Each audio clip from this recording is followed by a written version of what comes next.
अस्सलाम वालेकुम स्टूडेंट्स, उम्मीद करती हूँ कि आप सब खैरियत से होंगे। अल्लाह ताला आप सबको अपने सम्मान में रखे।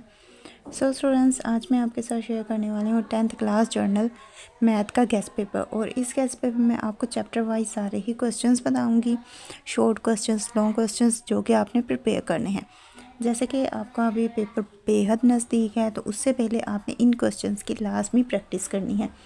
आपके जो क्वेश्चंस हैं वो 25% आपको कॉन्सेप्चुअल क्वेश्चंस आते हैं, 75% आपको नॉलेज बेस्ड आते हैं, और इसी तरह 25% आपको एनालिटिक बेस्ड क्वेश्चंस आते हैं। तो उसके लिए आपने इन क्वेश्चंस को, जो यहाँ पे मैं आपको शो करवाने लगी हूँ, आपको इन्हें अच्छी तरह से एक मरतबा तैयार कर लेना है, इनकी प्रैक्टिस कर लेनी है। और मेथड आपको पता होना चाहिए कि आप क्वेश्चन सॉल्व करने का मेथड क्या है। अगर आपको मेथड आता होगा तो इंशाल्लाह आप कोई भी क्वेश्चन इजीली सॉल्व कर पाएंगे। अब यहाँ पे जैसे कि आप देख रहे हैं कि चैप्टर 1, 2 और 3, इन तीनों ही चैप्टर्स के क्वेश्चंस यहाँ पे मैं आपको शो करवा रही हूँ। आपको ये इजीली नीट शो हो जाएंगे। जैसे कि अभी मैं शो करवाने की कोशिश भी कर रही हूँ कि कोई भी क्वेश्चन ऐसा ना हो जो कि आपको समझ ना आए, तो यहाँ पे इजीली आप इन्हें रीड कर सकते हैं। फिर भी अगर नहीं समझ आए तो उसके लिए आप मुझे कमेंट करके बता सकते हैं। कोई भी क्वेश्चन हो तो उसके लिए आप मुझे कमेंट कर सकते हैं। वीडियो अच्छी लगे तो वीडियो को लाइक करें, शेयर करें, कमेंट करें। और अब यहाँ पे जैसे कि नेक्स्ट चैप्टर है, चैप्टर नंबर 4, 5 और 6, इन तीनों चैप्टर्स के यहाँ पे अब मैं शॉर्ट क्वेश्चन शो करवाऊँगी। तो इनके भी आपने अच्छी तरह से देख लेने हैं।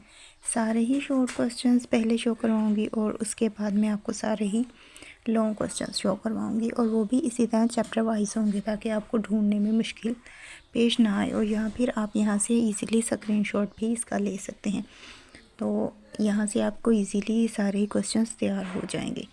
फिर भी अगर नहीं समझ आ रहे तो मैं बार बार कह रही हूँ, आप मुझे कमेंट करके बता सकते हैं, मैं अगेन आपके साथ शेयर कर दूँगी। तो आपकी अच्छी तैयारी होनी चाहिए, जस्ट आपकी अच्छी तैयारी के लिए ही यहाँ पे ये गेस्ट पेपर शेयर किया जा रहा है।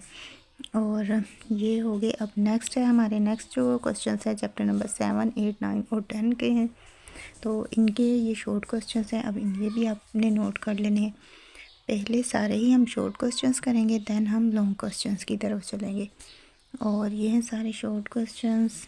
नेक्स्ट 24 हैं इसके शॉर्ट क्वेश्चंस, एंड देन है 25 से ऑनवर्ड यहाँ पे शॉर्ट क्वेश्चंस। सारे ही क्वेश्चंस को आपने एक मतलब लाजमी प्रैक्टिस कर लेना। पेपर से पहले इस गेस्ट पेपर को लाजमी देखिएगा, इंशाल्लाह आप का पेपर बेहद अच्छा होगा।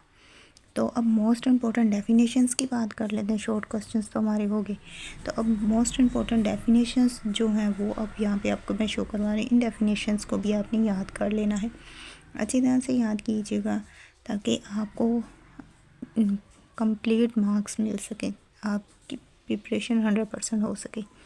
और अब है हमारे लॉन्ग क्वेश्चंस की बारी। तो चैप्टर नंबर 1 और 2 के लॉन्ग क्वेश्चंस अब मैं शो करवाऊँगी यहाँ पे। जैसा कि मैंने आपको पहले बताया था कि मैं चैप्टर वाइज आपके साथ सारे क्वेश्चंस शेयर करूँगी ताकि आपको क्वेश्चंस ढूंढने में मुश्किल पेश ना आए। आप अपनी बुक खोल के इजीली इन क्वेश्चंस को देख सकते हैं। अदरवाइज़ आप बुक ना भी खोलें तो यहाँ से स्क्रीनशॉट लीजिएगा, उसके बाद एक मरतबा इसकी प्रैक्टिस कर लीजिएगा। नेक्स्ट है हमारा चैप्टर नंबर 3 और 4। अब इन दोनों चैप्टर्स के लॉन्ग क्वेश्चंस हैं। यहाँ पे क्वेश्चंस बहुत मुश्किल नहीं है, आपने पहले किए हुए हैं, जस्ट आपने इनकी प्रैक्टिस करनी है। नेक्स्ट है हमारा चैप्टर नंबर 5 और 8। इन दोनों चैप्टर्स के लॉन्ग क्वेश्चंस हैं। अब इनकी भी आपको शो करवा देंगे। हर चैप्टर के मैं यहाँ पे आपको लॉन्ग क्वेश्चन शो करवा रही हूँ। नेक्स्ट है हमारा चैप्टर नंबर 6। अब इसके लॉन्ग क्वेश्चंस की बारी है। इसी तरह सारे ही जो लॉन्ग क्वेश्चन है अब मैं आपको वो शो करवा रही हूँ। इससे पहले हमने सारे ही शॉर्ट कर लिए हैं। अब ये लास्ट है हमारा चैप्टर नंबर 9, 10, और इससे आपने ये वाले लॉन्ग क्वेश्चंस प्रिपेयर करने हैं। और फाइनली यहाँ पे मैंने अब आपको सारे ही लॉन्ग क्वेश्चंस शो करवा दिए हैं। आई होप्स आपको वीडियो अच्छी लगी होगी। वीडियो अच्छी लगी तो वीडियो को लाइक करें, शेयर करें, कमेंट करें। और अब मुझे दें इजाज़त, मिलते हैं नेक्स्ट वीडियो में। अपनी दुआ में याद रखिएगा। Thanks for watching. अल्लाह हाफिज़।